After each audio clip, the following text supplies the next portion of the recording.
Siapa sangka, di balik jubah suci dan suara yang selalu bersyalawat, tersembunyi perjanjian gelap antara seorang kiai dengan kekuatan gaib. Sebuah pesantren yang tampak berkah, ternyata menyimpan jeritan santri yang tak pernah kembali. Assalamualaikum warahmatullahi wabarakatuh. Selamat datang di channel Bunga Malam, tempat kalian menemukan kisah-kisah horor yang tak hanya menyeramkan, tapi juga menyayat hati. Sebelum kita mulai kisah malam ini, jangan lupa klik subscribe, nyalakan loncengnya, dan bantu channel ini terus berkembang dengan membagikan video ini ke teman-teman kalian. Kalau kalian suka cerita seperti ini, jangan lupa subscribe, like, dan komen di bawah. Pondok Pesantren Al-Hikam berdiri anggun di lereng Gunung Lawu. Dikelilingi pepohonan pinus tinggi menjulang dan kabut yang tak pernah benar-benar menghilang. Pondok itu seolah tak tersentuh waktu. Bangunannya tampak kokoh, meski beberapa sudut terlihat usang. Dindingnya terbuat dari bata merah, sebagian dilapisi semen kasar, dan beberapa bagian dibiarkan seperti sedia kala, seolah ingin tetap menjaga aura asli pondok sejak dibangun oleh KH Komaruddin, atau yang lebih dikenal dengan Kiai Homar. Beliau adalah sosok karismatik. Setiap kata-katanya terdengar berat, seakan membawa petuah dari langit. Kumis dan janggut putihnya selalu rapi, sorot matanya tajam namun tenang, dan setiap langkahnya diikuti aroma khas minyak kasturi. Masyarakat sekitar menganggapnya wali. Banyak yang percaya, Kiai Homar memiliki karomah. Konon, hujan bisa ia hentikan hanya dengan doa. Binatang buas bisa tunduk padanya. Bahkan, beberapa orang bilang ia bisa mengetahui isi hati orang lain hanya dengan menatap. Namun, seperti halnya kabut yang tampak indah dari jauh tapi menyembunyikan jurang menganga di baliknya, pesantren Al-Hikam menyimpan rahasia kelam.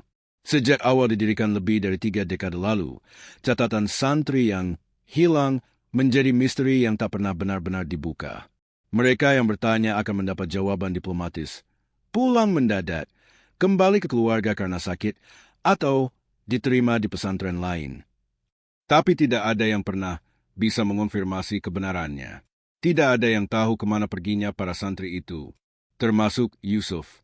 Yusuf adalah anak yatim asal Jepara. Ia datang ke Al-Hikam dengan semangat yang membara. Ibunya, seorang penjual sayur keliling, menitipkan Yusuf dengan air mata dan harapan. Belajarlah nak, jadilah orang yang bisa memandikan ibumu nanti di surga. Kata-kata itu selalu terngiang di telinga Yusuf. Maka ia datang dengan niat lurus, membawa satu tas kecil berisi pakaian, Al-Quran, dan sebuah foto usang ibunya. Ia tidak tahu bahwa niat sucinya akan menuntunnya ke jalan paling mengerikan dalam hidupnya. Malam pertama di pondok itu terasa aneh. Bukan karena ia belum terbiasa, tapi karena suasananya terlalu sunyi. Bahkan jangkrik pun seperti enggan bersuara. Setelah sholat Isya dan mengaji, Yusuf masuk ke asrama yang dihuni 10 santri lainnya. Semuanya diam. Tidak ada canda tawa khas santri baru. Tak ada suara radio kecil yang biasa menemani. Mereka tidur cepat, seolah tak ingin memberi ruang untuk pertanyaan. Saat jam menunjuk pukul 2 dini hari, Yusuf terbangun oleh suara azan. Allahu Akbar, Allahu Akbar. Suaranya lirih, seakan datang dari arah musala, namun terasa ganjil. Terlalu lambat, terlalu berat. Yusuf duduk di ranjang kayunya, mengusap mata, mencoba memastikan bahwa ia tidak bermimpi. Ia melirik jam, pukul 2.03. Siapa azan jam segini? Gumamnya. Ia menoleh ke ranjang sebelah, tempat Hasan tidur. Hasan, bangun. Kamu dengar itu?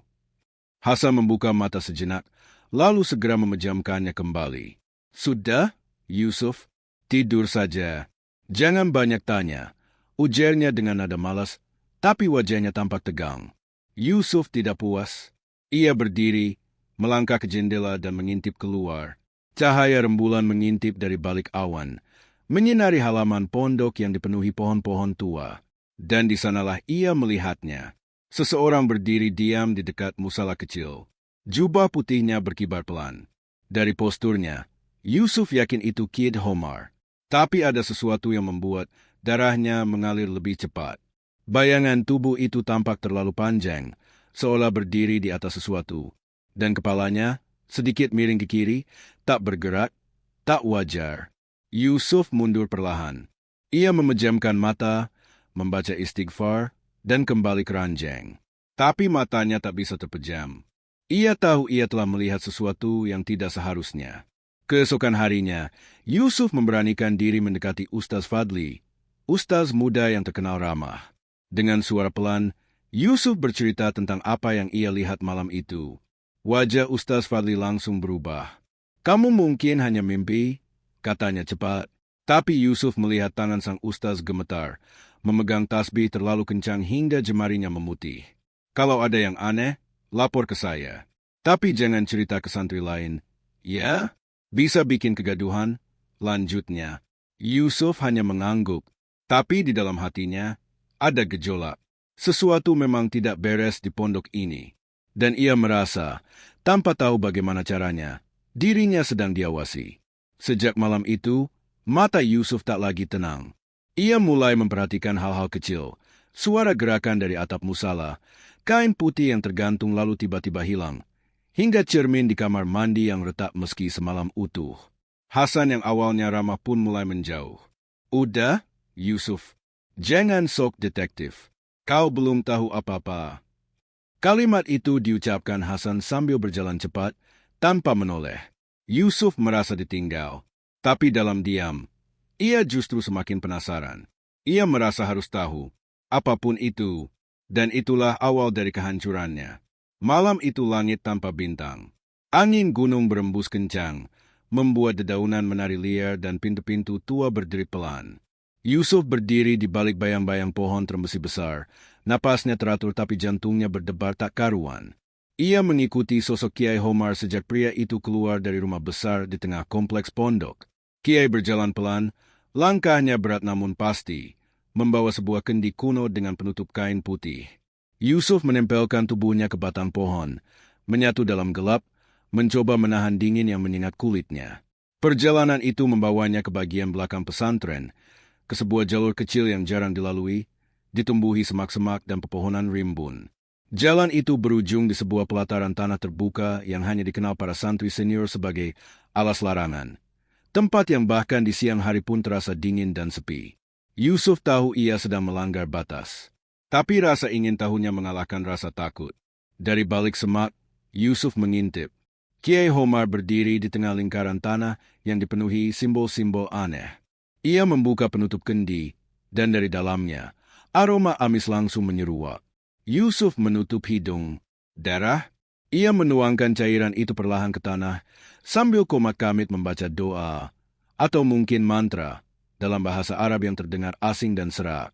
"Ana araftuka, wa anta araftani, la yatawakalu illa al tumbal." Suara Kiai berat dan menghentak, seolah ada gema dari balik bumi yang mengikutinya. Yusuf menahan napas. Tangannya gemetar, lututnya lemas. Ia tak bisa bergerak.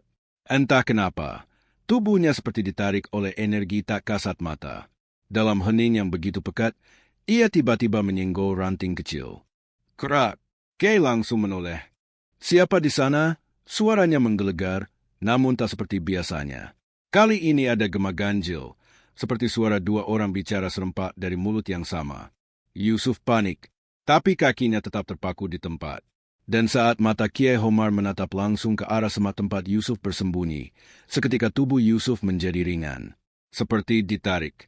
Pandangannya berputar, dan gelap menelannya. Ia terbangun di kamarnya dengan tubuh basah oleh keringat. Napas tersengal. Lampu kamar masih menyala redup, menunjukkan ranjang-ranjang lain yang kosong. Hanya ia yang terjaga. Yusuf menoleh ke jendela. Sudah pagi, tapi rasa aneh itu belum hilang. Dadanya masih sesak. Tangannya masih bergetar. Ia berlari ke kamar mandi, membasuh muka dengan air dingin, lalu menatap wajahnya di cermin. "Kenapa wajahku pucat?" bisiknya. Tapi yang paling membuatnya merinding adalah pantulan di cermin tak sepenuhnya mengikuti geraknya. Seperti ada jeda, sepersekian detik, seperti bayangan itu bukan miliknya. Di siang hari, ia mencoba kembali seperti biasa. Belajar, mengaji, sholat berjamaah. Tapi matanya terus mencari Hasan, satu-satunya teman dekat yang ia percaya. Ia menemukannya di perpustakaan kecil di samping aula. Yusuf duduk di samping Hasan, diam sejenak, lalu berbisik, "Aku lihat Kiai semalam." Hasan menutup buku pelan. Tangannya menegang. Berhenti, Yusuf. Jangan lanjutkan, ucapnya, tak menoleh sedikit pun. Tapi dia bawa kendi. Dia ngomong sesuatu, dan Hasan menoleh cepat, menatap mata Yusuf tajam. Kau mau mati? Jangan sok berani. Kalau kau tahu terlalu banyak, kau bisa dipulangkan. Seperti yang lain. Dipulangkan? Yusuf mengernyit. Ya, Hasan menunduk. Kita semua tahu soal tumbal itu, tapi tak ada yang berani bicara. Kita bukan hanya belajar di sini. Kita sedang diawasi oleh sesuatu. Kata-kata Hasan menggema di telinga Yusuf. Tumbal? Dipulangkan? Ia mulai meragukan segalanya. Mengapa tempat yang seharusnya suci bisa terasa begitu menakutkan? Mengapa tak ada yang melawan? Apakah semua orang sudah menyerah? Atau justru mereka bagian dari itu? Malam berikutnya, Yusuf memutuskan menyelidiki lebih jauh. Ia mengingat satu tempat, gudang belakang pondok. Di sanalah ia menemukan sesuatu yang akan mengubah segalanya. Ia masuk diam-diam lewat pintu samping, mengendap di antara tumpukan kitab dan karung bekas. Bau debu dan kayu tua memenuhi udara. Tangannya menyisir rak-rak hingga akhirnya ia menemukan sebuah kotak kayu kecil terkunci. Dengan obeng kecil yang ia curi dari tukang, ia paksa kunci itu terbuka. Isinya, sebuah kitab kuno bertuliskan Risalah Syahadah dan Tumbal.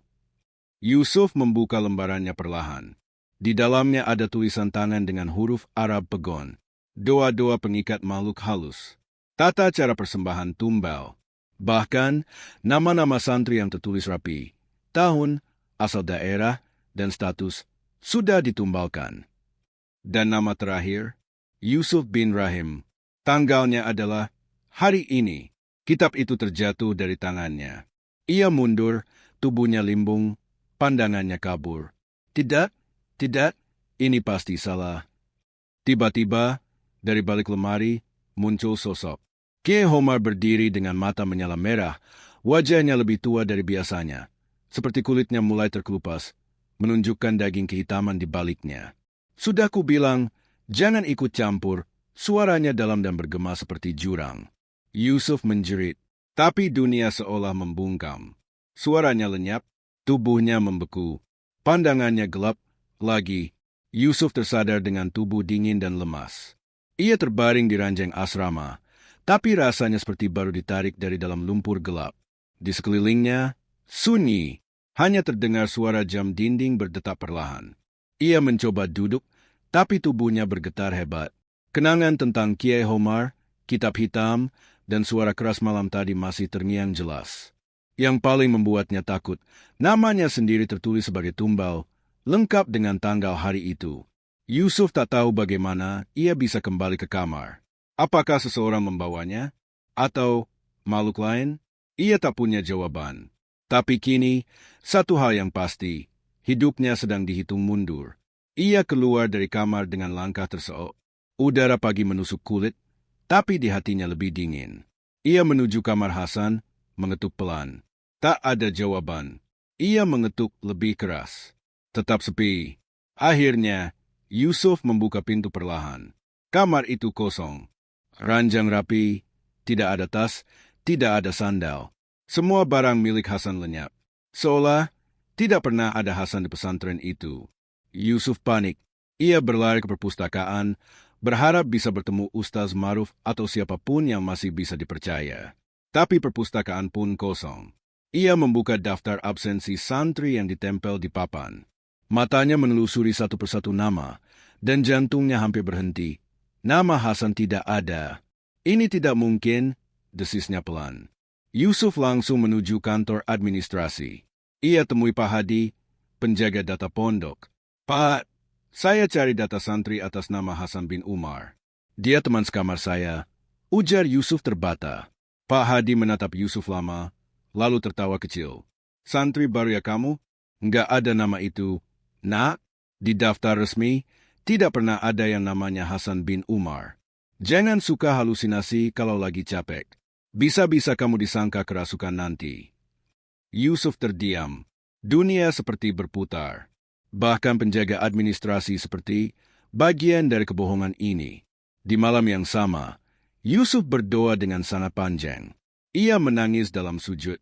Ya Allah, lindungi aku. Hanya Engkau tempatku bergantung. Aku tak tahu siapa manusia, siapa iblis di tempat ini. Air mata mengalir.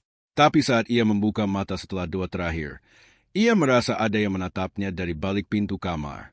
Perlahan ia berjalan, membuka pintu itu. Lorong gelap, tapi samar-samar, di ujung lorong, ada suara isak tangis. Seorang anak laki-laki. Yusuf mengikuti suara itu, perlahan menapaki ubin dingin. Di ujung lorong, ada pintu kecil menuju musala belakang, tempat santri biasa sholat malam. Tangis itu berasal dari dalamnya. Yusuf membuka pintu. Gelap, hanya ada cahaya lilin kecil. Dan di tengah ruangan, ia melihat seorang anak lelaki duduk membelakangi, menggenggam tasbih, tubuhnya bergetar. Hasan? Yusuf mendekat pelan. Anak itu tidak menjawab.